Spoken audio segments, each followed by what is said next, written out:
ਤੇ ਹੁਣ ਗੱਲ ਦਿੱਲੀ ਬਲਾਸਟ ਦੀ, ਕਿਉਂਕਿ ਦਿੱਲੀ ਬਲਾਸਟ ਦੀ ਇੱਕ ਹੋਰ ਸੀਸੀਟੀਵੀ ਫੁਟੇਜ ਸਾਹਮਣੇ ਆਈ ਹੈ। ਨਵੀਂ ਸੀਸੀਟੀਵੀ ਫੁਟੇਜ 'ਚ ਭਿਆਨਕ ਧਮਾਕੇ ਦੇ ਝਟਕੇ ਸਾਨੂੰ ਦੇਖਣ ਨੂੰ ਮਿਲੇ ਨੇ। ਕਰੀਬ 40 ਫੁੱਟ ਹੇਠਾਂ ਤੱਕ ਧਰਤੀ ਇਸ ਧਮਾਕੇ ਦੇ ਨਾਲ ਹਿਲ ਗਈ। ਯਾਨੀ ਕਿ ਧਮਾਕਾ ਇੰਨਾ ਜ਼ਿਆਦਾ ਜ਼ੋਰਦਾਰ ਸੀ, ਧਮਾਕਾ ਇੰਨਾ ਜ਼ਿਆਦਾ ਜ਼ਬਰਦਸਤ ਸੀ ਕਿ ਕਰੀਬ 40 ਫੁੱਟ ਹੇਠਾਂ ਤੱਕ ਧਰਤੀ ਹਿਲ ਗਈ। Underground Lal Qila metro station ਦੇ ਸੀਸੀਟੀਵੀ 'ਚ ਇੱਕ ਖੌਫਨਾਕ ਮੰਜ਼ਰ ਕੈਦ ਹੋਇਆ ਹੈ। ਧਮਾਕੇ ਦੀ ਇੰਟੈਂਸਿਟੀ ਇੰਨੀ ਜ਼ਿਆਦਾ ਸੀ ਕਿਉਂਕਿ ਅੰਡਰਗਰਾਉਂਡ ਲਾਲ ਕਿਲੇ ਦਾ ਮੈਟਰੋ ਸਟੇਸ਼ਨ है। सीसीटीवी फुटेज उत्थे दी है क्योंकि 40 फुट हेठा काफी ज्यादा डूंगाई होंदी है। नवी सीसीटीवी फुटेज च भयानक हादसे दे झटके तुसी देख पा रहे हो क्योंकि उत्थे जो मौके ते लोग मौजूद सी एक तरीके दे नाल दहल उठे क्योंकि धमाका बहुत ज्यादा जोरदार सी। इस धमाके ने 12 लोगों की जान ले ली, हालांकि कई लोग गंभीर जख्मी भी दसे जा रहे हैं। ये सीसीटीवी फुटेज सामने आई है क्योंकि underground Lal Qila metro station ते सीसीटीवी उत्थे लगे हुए ने हर थां ते। ज़ाहिर जी गल है कि हाई सिक्योरिटी जोन है ते उत्थे जदों धमाका होया ते 40 फुट हेठां भी इस धमाके की जो गूंज है, इस धमाके की तमक साफ तौर पर सुनाई दे सकती है क्योंकि लोग अपने अपने कम्मा काजां च लगे हुए ने। जिवें ही पूरा धमाका हुंदा है ते उत्थे एक तरीके दे नाल अफड़ा तफड़ी फैल जाती है क्योंकि एक महिला देखी जा सकती है, उसने अपने कन्ना ते हाथ रख लिया क्योंकि धमाका इन्ना ज़्यादा जोरदार सी। उसकी आवाज़ बहुत ही जोरदार तरीके नाल आई। इस तो पहला भी कई सीसीटीवी फुटेजेस पहला भी आ चुकिया ने किस तरीके दे नाल ये पूरा भीड़ भाड़ वाला इलाका है। इस भीड़ भाड़ वाले इलाके नूं इन्हां डॉक्टर्स की टीम दे वल्लों चुनिया गया क्योंकि शाम नूं आमूमन असीं वेखने कि इत्थे भीड़ बहुत ज़्यादा हुंदी है।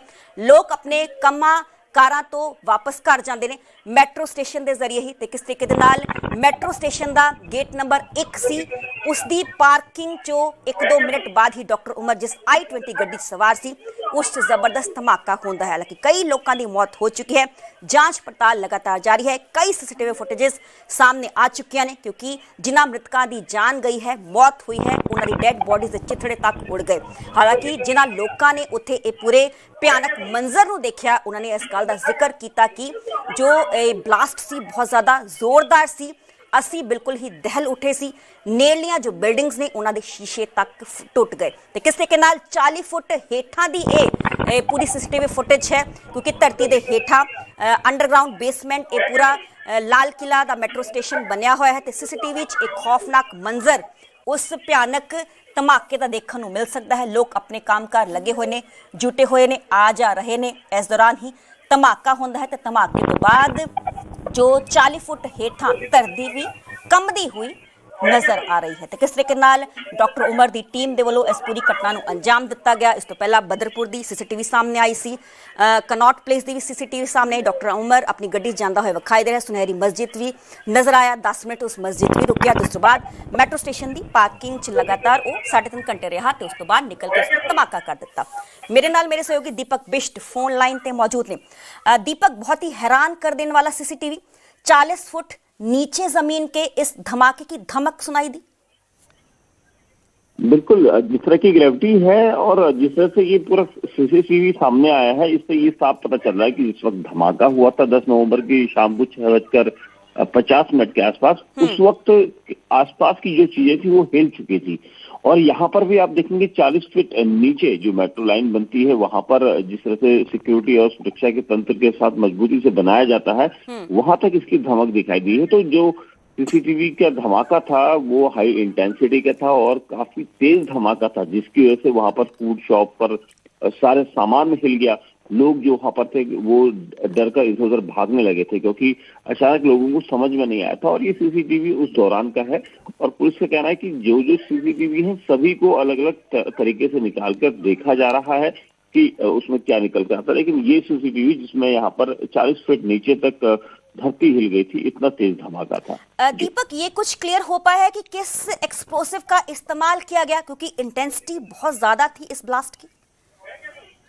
देखिए, जिस तरह से धमाका हुआ है वो हाई इंटेंसिटी का है और इसको लेकर जो एक्सप्लोसिव था क्योंकि अमोनियम नाइट्रेट था, कुछ ऑयल केमिकल वहां पर हो सकता है अभी तक क्योंकि लगातार जो एजेंसियां हैं वो वहां पर से हट नहीं रही हैं। इसका मतलब ये है कि कुछ ऐसा बड़ा धमाका जिसको देखकर और जिसे वहां पर जानकर इसे जांच की जा रही है क्योंकि अभी तक क्लैरिटी नहीं हो पाई है कि धमाका किस तरह का था क्योंकि उसमें डेटोनेटर या टाइमर ऐसी चीजें नहीं अभी तक दिखी हैं।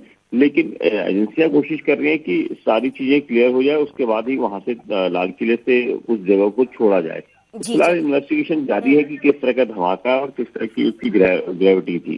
जी जी, चलिए बहुत बहुत शुक्रिया दीपक हमें पूरी जानकारी देने ਲਈ ਤੇ ਕਿਸ ਤਰੀਕੇ ਨਾਲ ਜ਼ੋਰਦਾਰ ਧਮਾਕਾ, ਜਿਸ ਤਰ੍ਹਾਂ ਕਿ ਮੇਰੇ ਸਹਿਯੋਗੀ ਨੇ ਜ਼ਿਕਰ ਕੀਤਾ ਕਿ ਇਹਨਾਂ ਦੀ ਟੀਮਾਂ ਲਗਾਤਾਰ ਲੱਗੀਆਂ ਹੋਈਆਂ ਨੇ, ਜਾਂਚ ਏਜੰਸੀਆਂ ਲਗਾਤਾਰ ਲੱਗੀਆਂ ਹੋਈਆਂ ਕਿ ਕਿਸ ਤਰੀਕੇ ਦਾ ਐਕਸਪਲੋਸਿਵ ਦਾ ਜੋ ਇਸਤੇਮਾਲ ਹੈ ਉਹ ਇਹਨਾਂ ਡਾਕਟਰਸ ਦੀ ਟੀਮ ਦੇ ਵੱਲੋਂ ਕੀਤਾ ਗਿਆ, ਕਿਉਂਕਿ ਕਰੀਬ 40 ਫੁੱਟ ਹੇਠਾਂ ਤੱਕ ਧਰਤੀ ਹਿੱਲ ਉੱਠੀ ਹੈ।